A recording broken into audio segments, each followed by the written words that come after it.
Hey everyone, and welcome to episode 6 of the For the Future podcast. Today I speak to Ahmed Elhadj. He is a climate justice activist and climate negotiator from Tunisia.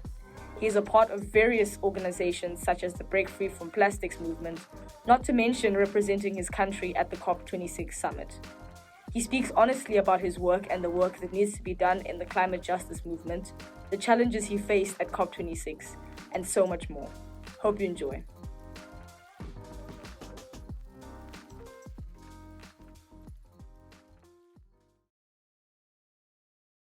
Okay, so thank you so much, Ahmed, for taking the time to come on the show today. I really appreciate it. It's a pleasure, and thank you for doing all of this great and amazing job and trying to raise the awareness, especially for the youth, and letting us, the youth, like tell our stories and inspire other.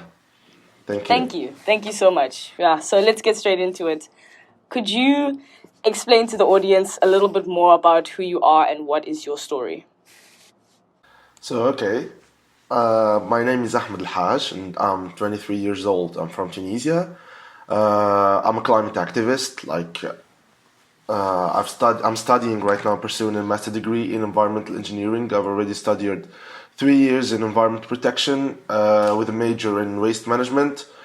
I am like a climate negotiator for my country. I've attended COP26 as a part of the official delegation of Tunisia.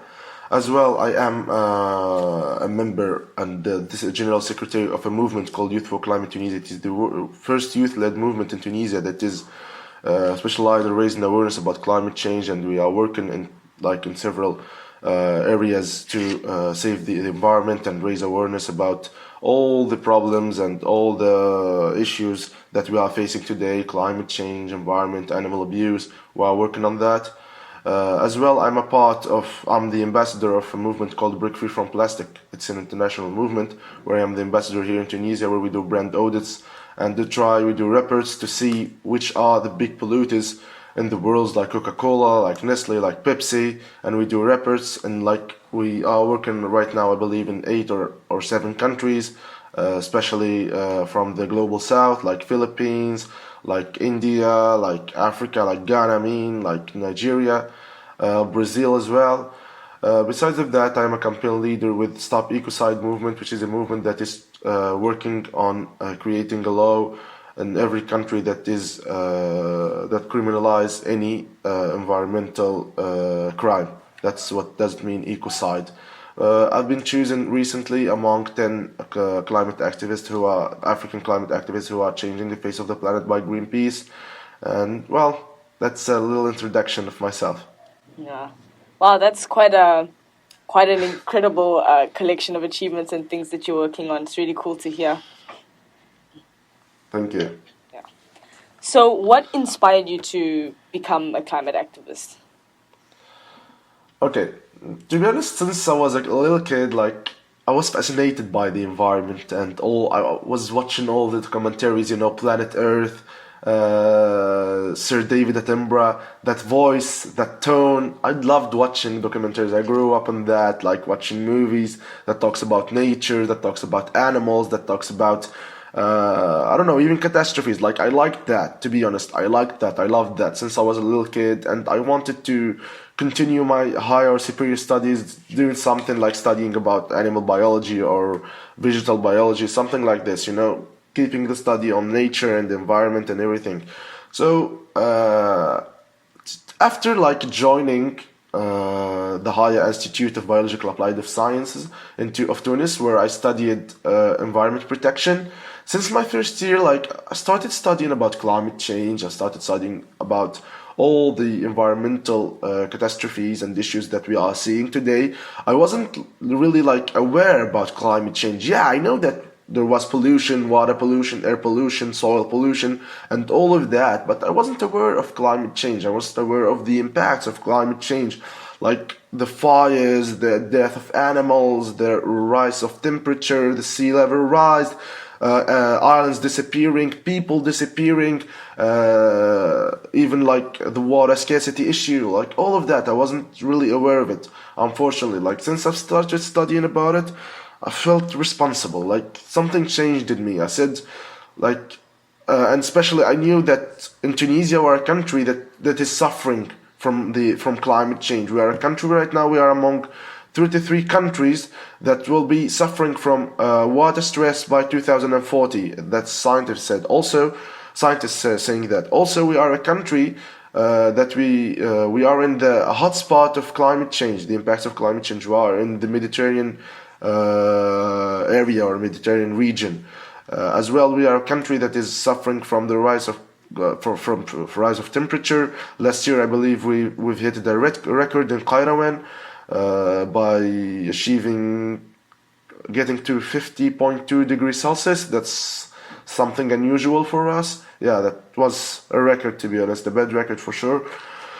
So I said, Ahmed, you gotta do something. Ahmed, you gotta speak for the Tunisians. Unfortunately, no one was speaking about climate change in Tunisia, and no one was given a lot of attention. I'm talking especially the youth, like experts, the Ministry of Environment. People knew that climate change is here. They do have plans and everything, but for us, the youth, we are not demanding our rights. So I said, you gotta do something. I started writing some articles on Facebook and on Medium, putting them there. Not a lot of people were reading them, but after 1 year, I believe, from writing the articles, I was contacted by a page. It was not large by that time, a Facebook page called Fi Belek. I say hi to all of them, by the way, if they are watching. So I was contacted to join the team, to be on the Department of Environment, where I'm writing articles. I'm putting updates and on the page every day. We've reached, I believe, right now 50k on Facebook. Sure. Yeah, 50k on Facebook. So yeah, I was doing that. After that, I've joined a movement called Youth for Climate Tunisia, and that's actually was something I will not forget my whole life. Rima Rahmaniad, Muhammad Jawedi, two high schoolers from Qayrawan, the city that I've told you about that reached the highest temperature. The created or co-founded Youth for Climate Tunisia, and by that time I believe by the time I joined them we were so little, I believe 7 or 8 maybe. They have made their first strike, and after that second strike where I joined the strike. The first strike, it was the first strike about climate change, demanding the right for climate justice and social justice, or demanding that the government goes on and do a lot of things. The government needs to take the responsibility, the governments need to guarantee the right for a sustainable future, for a safe future for future generations, also the right for a safe environment, and the constitution says that. So we've demanded simply our rights, our right to live. I joined Youth for Climate Tunisia, and the journey started from there. We started working on environmental education. We've started working, right now we're working on declaring the climate emergency in Tunisia. We've started working on animal abuse. We started working on that. So yeah, all of these circumstances and conditions, let's say, made me want to be a climate activist, because I felt responsible. I'm not responsible for raising the emissions. I'm not responsible for melting the ice. I'm not responsible for killing the animals. But I feel responsible if I'm not doing anything. If I do know that Tunisia and all the continent of Africa and all the world will be suffering in few years, and I really mean it, few years. The IPCC reports are saying that few years will be suffering from catastrophes, wildfires, sea level rise, and I'm not doing anything. No, I feel responsible about that time. So yeah, I choose to be a climate activist because I believe that we are the Generation Z. We are the generation that will be changing everything. Yeah, we are the generation that is capable, and that is the generation that needs to change everything. Yeah, no, absolutely. I can see that you're incredibly passionate about the climate crisis, as you should be, and as a lot of young people have become, especially in recent years, as the climate crisis movement has sort of grown so much. We need to be. We need to be. Absolutely. That's why you are doing this podcast with me. Absolutely. That's why. Yeah. So you mentioned that you have you've spent a lot of time studying environmental science, and now you're pursuing a master's in environmental engineering. And as I mentioned before, the climate activist movement has grown a lot in recent years, and there tends to be a lot of focus on sort of striking and in that form of activism. So I wanted to find out for you, why did you think it was important for you to pursue further education in environmental science and environmental engineering? And what role do you think people like with educations of that level like yourself, what role do those people have to play in the climate movement? Okay, that's really a good question. Like I've told you, to be honest, it was like I wanted to study about environment at first place. I didn't want to study about climate change and everything. I want to study biology. I want to study biology, means animal biology, vegetal biology, microbiology, etc. But I found myself after that between two choices. Either I continue to study biotechnology or environmental sciences. So I choose the environmental sciences because I found it like really passionate, and it was really important for me. I like enjoyed studying it.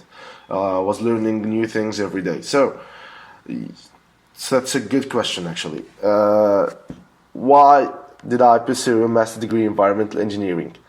After studying 3 years and taking a major in waste management, like I believe in my final year project. My final year project, I worked on something, maybe it's the best thing I've did or worked in my entire life.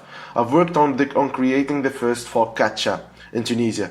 What is a focaccia? It is a net, a special net called the Rachel mesh, that is capable of catching fog and turn it into drinkable water. After the analysis I've made, the water turned out to be drinkable. So I've worked on that, and as I told you, a lot of people in Tunisia are suffering, like in Qayrawan, in Tela, in Gasreen, and in like internal regions or rural areas where they are drinking from a whale till now, a polluted whale till now. Well, they are drinking also like polluted water, and every 6 seconds a children is dead or die because of polluted water. You know of that.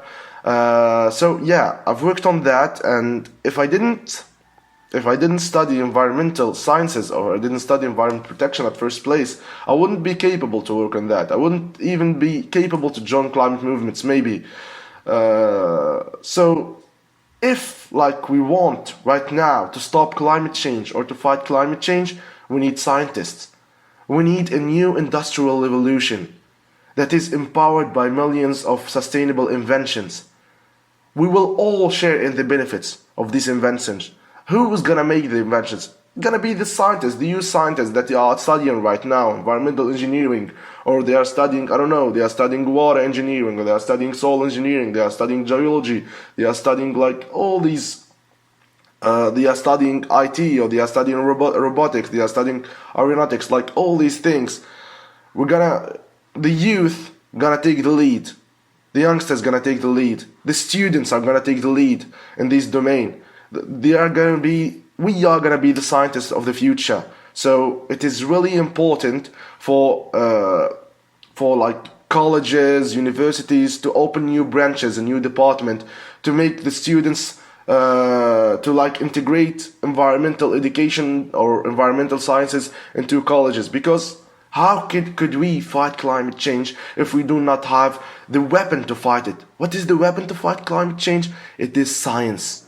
It is science. Absolutely. Definitely it is science.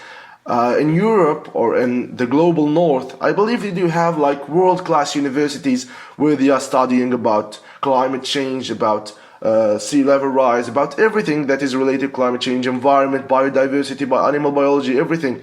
In Africa or in the global south, unfortunately, I believe we don't have that much of universities. We don't have that much of branches where the students get to study all this sort of things. Even in primary schools, I believe.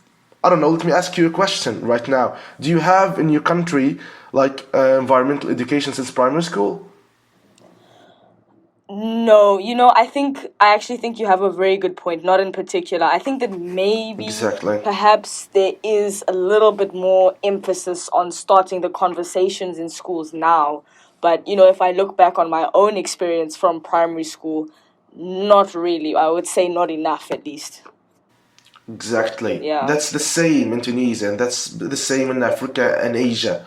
yeah. Only like even them, like even the global north, the developed country, they only started like integrating climate and environmental education in primary schools. Like how could we fight climate change if the youngsters, if the future generations don't Don't know learn what is about climate it. Yeah, change? How could we do that? If you run out in the street right now and ask someone, what do you know about climate change? Unfortunately, they won't know a lot. And that's a problem. We cannot face something if we don't know what is it.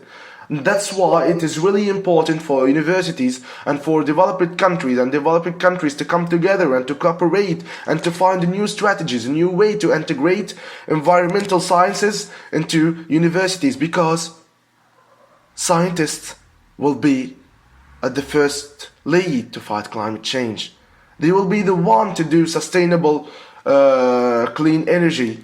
They will be the one to clean the air. They will be the one to create machines that recapture carbon and turn it into and recapture emissions. They'll be the one to create like sustainable materials for the renewable energy platforms. They'll be the one to I don't know, to regenerate water and to clarify the air. They'll be the one to do that. So that's why I see that it is an essential step to study environmental sciences, or to study at least all of its components, water, earth, all of these things. yeah. That's actually such an interesting point that I didn't think about before, and especially as you mentioned the let's say the global south. Even though we're the smallest contributors to the climate crisis, we're also going to be the ones that are greatest affected. And just having people understanding that, and having people in Africa and Asia and South America and so forth having a deeper understanding of how to solve these issues is incredibly important. And I never thought about it like that. It is really important, and I believe like we're gonna achieve it in a way or another. Yeah, And hopefully by like a near time. We don't have enough time like to continue. I don't know, just talking. Right now, we need to walk the talk. absolutely, absolutely. Yeah, thank you. What a brilliant answer. Thank you for inviting me. Sure. Um, so you mentioned before that you've represented Tunisia at COP26, and you've played quite a large role in large organizations, and I thought that must be quite daunting, especially for such a young person. So I wanted to find out, how do you deal with that?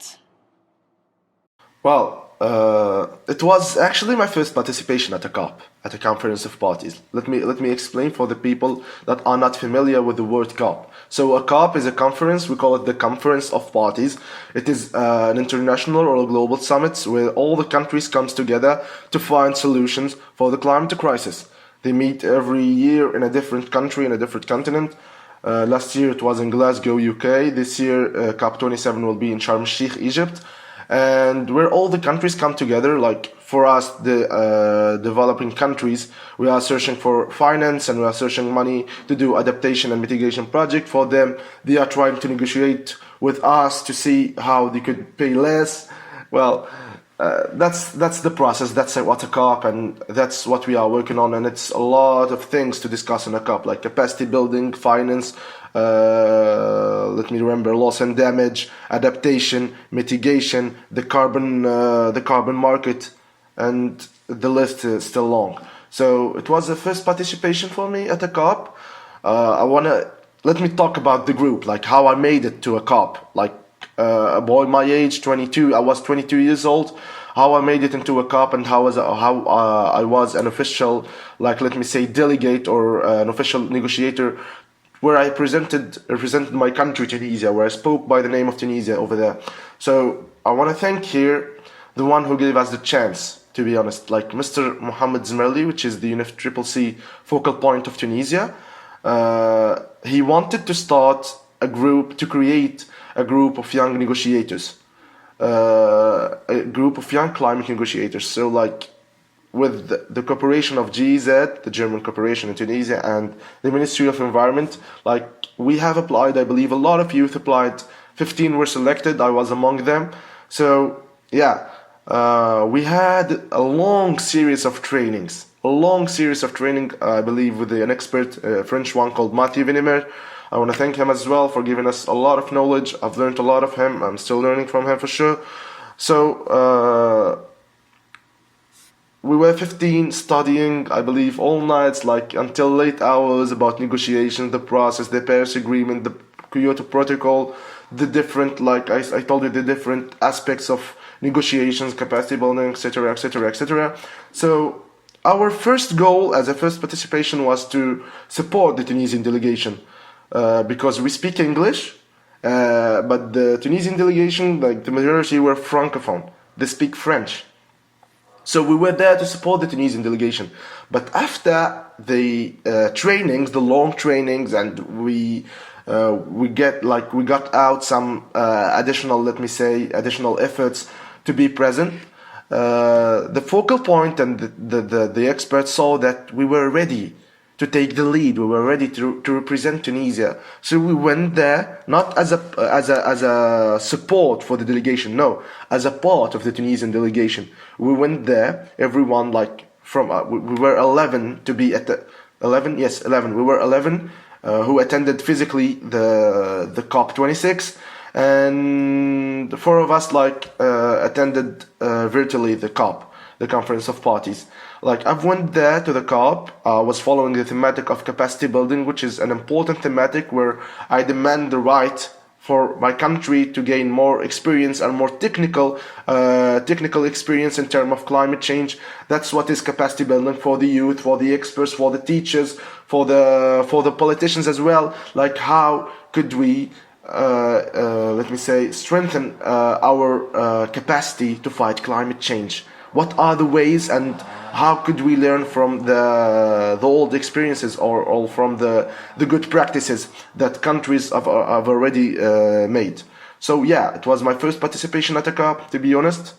I've expected more from a COP, because from this COP especially, the COP26, because as you know, the COP was delayed 1 year because of COVID, and the IPCC report was out. I mean, before a short period, where it was a red coat for humanity. As you know, the IPCC report mentioned a lot of things that's gonna happen. You know, we are contributing by 80 or 90% to climate change, and we got a short period to stop it, and etc. etc. So a lot of pressure was on that COP, and I believed we're gonna achieve something great. You know. But it turned out it's not that easy at a COP to negotiate and to take your right from the developed countries. It's not easy at all. Like you're in a closed room where I believe a lot of countries are there, and groups as well, because we are working as groups, African group, like Europe, American group, the small islands, etc., etc. So like we were there talking and negotiating. Some countries are refusing to give more. Some countries are refusing this and that, and we cannot we cannot get to an agreement without every country saying yes. If one country, just one country, no matter how big or small it is, says no, we cannot achieve an agreement, and that's what happened. To be honest, it wasn't a good... Yeah, we had achieved some great things at COP26. The pledge to reduce methane, the pledge to phase down. It was phasing out, but the last minute drama, we called at a COP, China, India, and the US, they said we're going to phase down from coal, the new strategy, the new technologies pledge, the pledge to cut deforestation, all of these things. But unfortunately, we are still talking about $100 million for all the countries to help them fight climate change, and that's not even close to the real number that should be given to fight climate change. That's not even close. Unfortunately, I was expecting more, but as a first participation, I've learned a lot, and hopefully, when I go there for the second participation, I'm gonna do more, and I believe youth should be participating more at the COPs and the global summits, because they are the ones who will be impacted. They are the ones who will be suffering in the future. So we need to raise our voice. We need to say no. We need to negotiate. We need to learn how to steal our right, how to demand our right properly from there, because they are stealing our future and we don't have enough time. Yeah, absolutely. No, I agree with you. Yeah. So we mentioned a little bit earlier about how the education on climate change is lacking, and it's quite a big issue. And I just wanted to ask, let's say I have a friend or someone who doesn't know much about climate change, who might be interested or on the fence.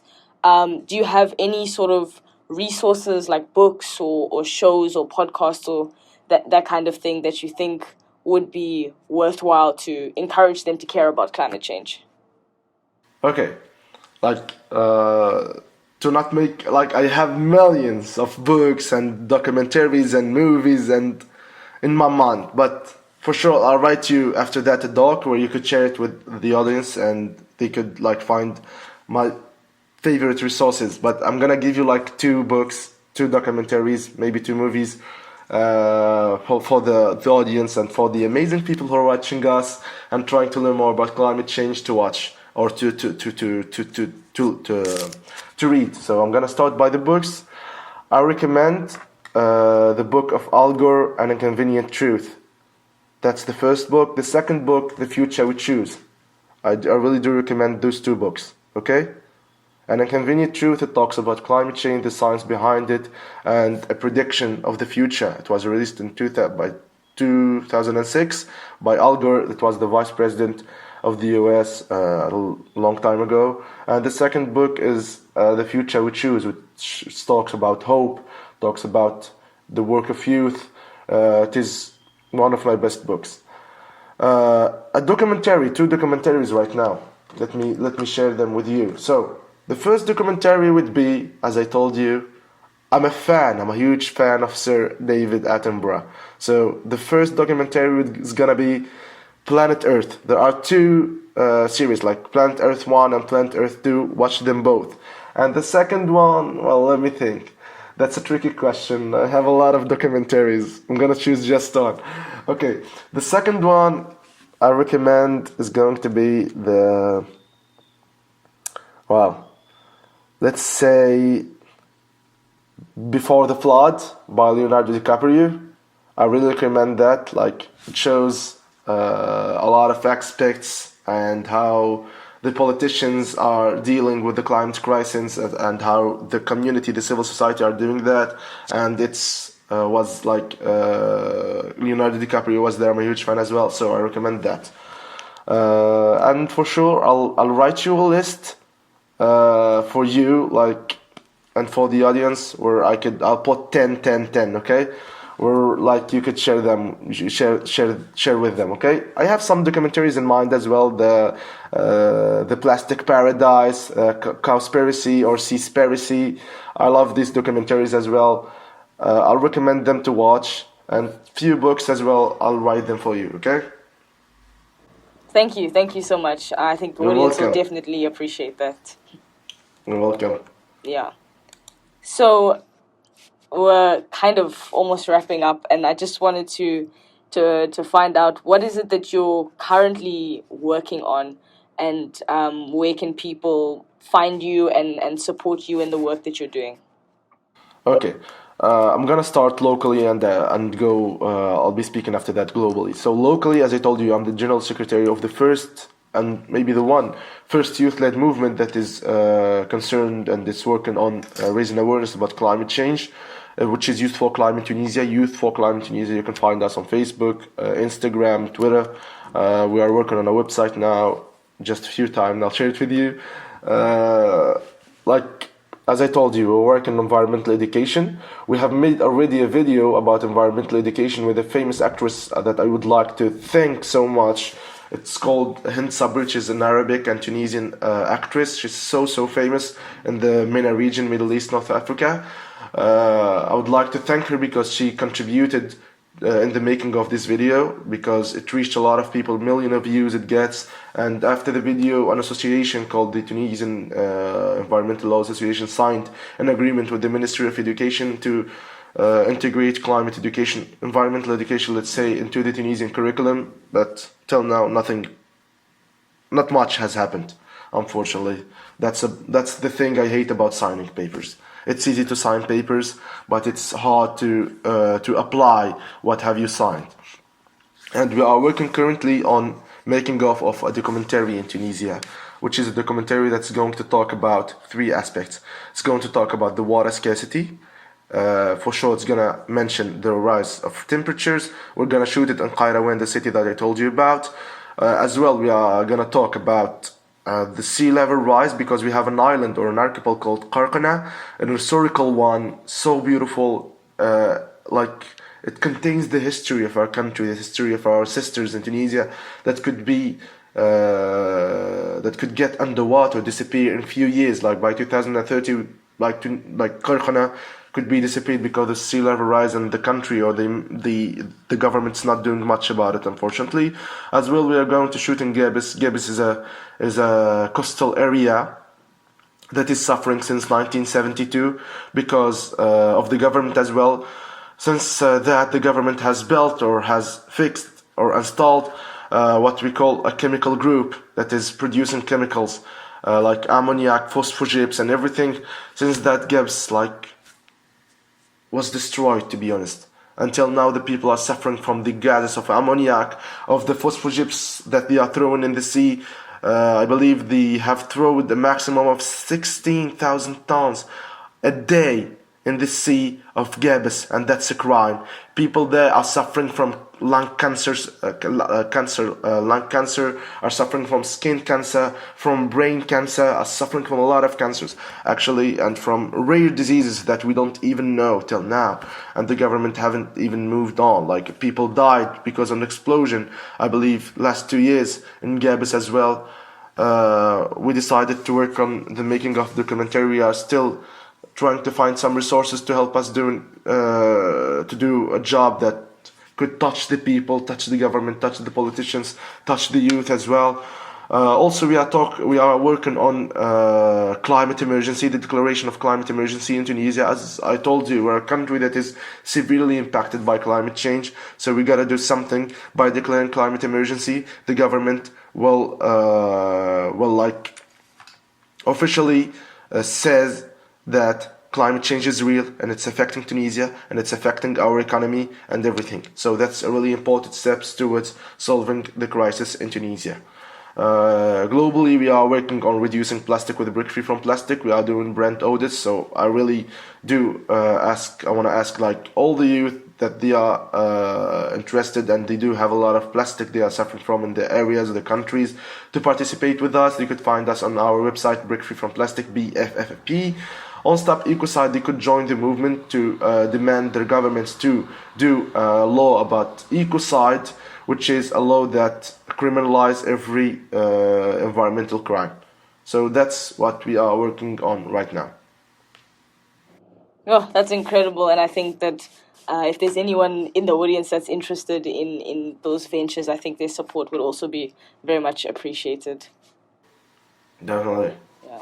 Thank you so much. And lastly, before we end off, I wanted to ask you a question that I ask every guest on the podcast, and that is, if you knew that every young African person on the continent was listening to this podcast right now, what would you want to say to them? Actually, I want to talk about optimism. You know, like that's the only thing that is keeping me alive, that is keeping me contribute to the climate crisis, that keeping me like act and say no to all of these bad things that are happening. Like, optimism empowers you, it drives your desire to engage, to contribute, to make a difference. It makes you jump out of bed in the morning because you feel challenged and hopeful at the same time. It calls you to that which is emerging and makes you want to be an active part of change. Hope is an axe you can break down doors with in an emergency. Like, hope should shove you out the door because it will take everything you have to steal the future away from endless war, from the annihilation of the earth's treasures and the grinding down of the poor and marginal.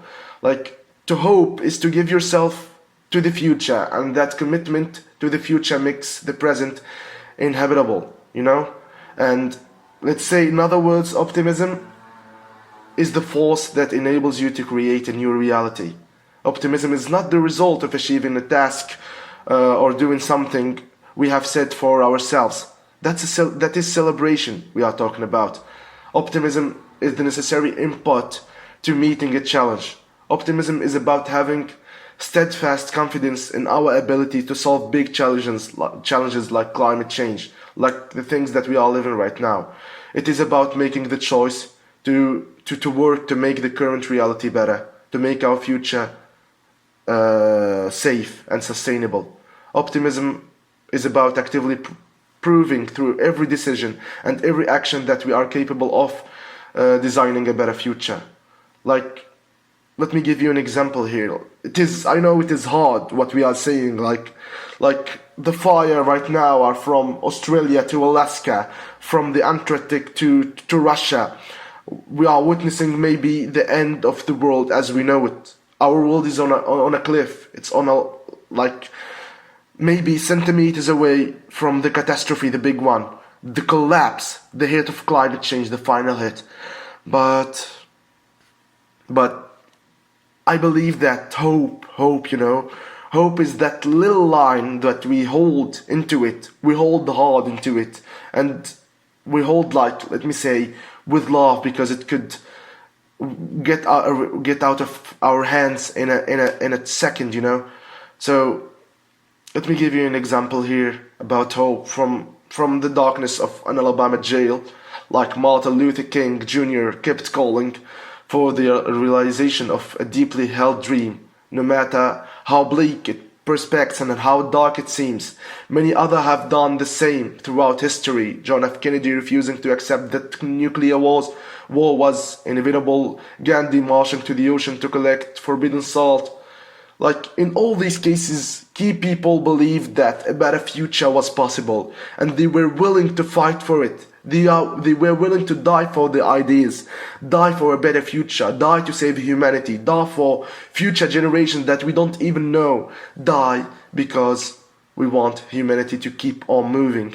It's not our planet alone, it's the planet of vegetables, plants, it's the planet of animals, it's the planet of microorganisms. We need to understand that we all share in the benefits, we all share the same planet, we all share the same losses as well and the same damages. So we need really to be aware of that.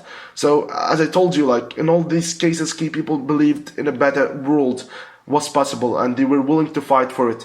They didn't ignore how difficult evidence or present things in a way that wasn't true. Instead, they faced the reality with a fresh belief that change could happen, however impossible it might have seemed at the moment. So my message, and my final message to the youth that they are listening right now, we gotta get together. We gotta get together to face climate change. To face climate change. I cannot do it alone, and you cannot do it alone. Enough of working alone. Let's see all of these countries, like when they worked alone, worked alone on getting money and ignored climate change. You are seeing the conclusion now. You are seeing the reality. You are seeing where the selfishness of the countries and of the people and of our leaders, the politicians, have got us to. You are seeing that. So we need to work into multilateralism. That means working together as the key. Activists, scientists, let's say singers, actor and actress. All of these people, like every part of the society, needs to work together to contribute to facing climate change. And believe in yourself. Believe in your idea. Believe it that the change is possible. Believe that making the change, it is difficult. It's gonna be harder than you think of it. It's gonna be sometimes gonna seem impossible to do that. It's like the Marvel movies, when the good people like Iron Man, Batman faces like the villains. It seems always impossible for them to win, but finally they find a way. That says our destiny. We're gonna find a way together. We're gonna solve the climate crisis. That's why they call us the Generation Z, because we make things happen fast. We are smart. We have the solutions. We need just to talk. We need to raise our voices. We need to take the lead. We need to go together right now. Our solidarity is our strength. Thank you so much. Oh, what an incredible way to end it off. And thank you so much, Ahmed, again, for taking the time to share your insights, your experience, and your perspective. We really appreciate it, and hope to see you soon. Thank you so much. Thank you so much for inviting me, and keep doing this because you are really making the change right now. You are really giving us the chance to talk. You are giving me the chance to express my opinions, to express my ideas. You are giving me the chance to talk to activists. You are giving me the chance to talk to youth, the generation of the future. Thank you for what are you doing. Thank you for making the change and believing in the change, especially. Thank you. It is a pleasure meeting you. Thank you so much for listening to this episode, and I really hope that you enjoyed it and that it brought you tremendous value. If it did, please leave a rating for the podcast on whatever platform you use. Like, share, comment, subscribe, and follow us on social media at For the Future ZA. I would love to hear your thoughts on the podcast episode. Thank you so much, and have a good one.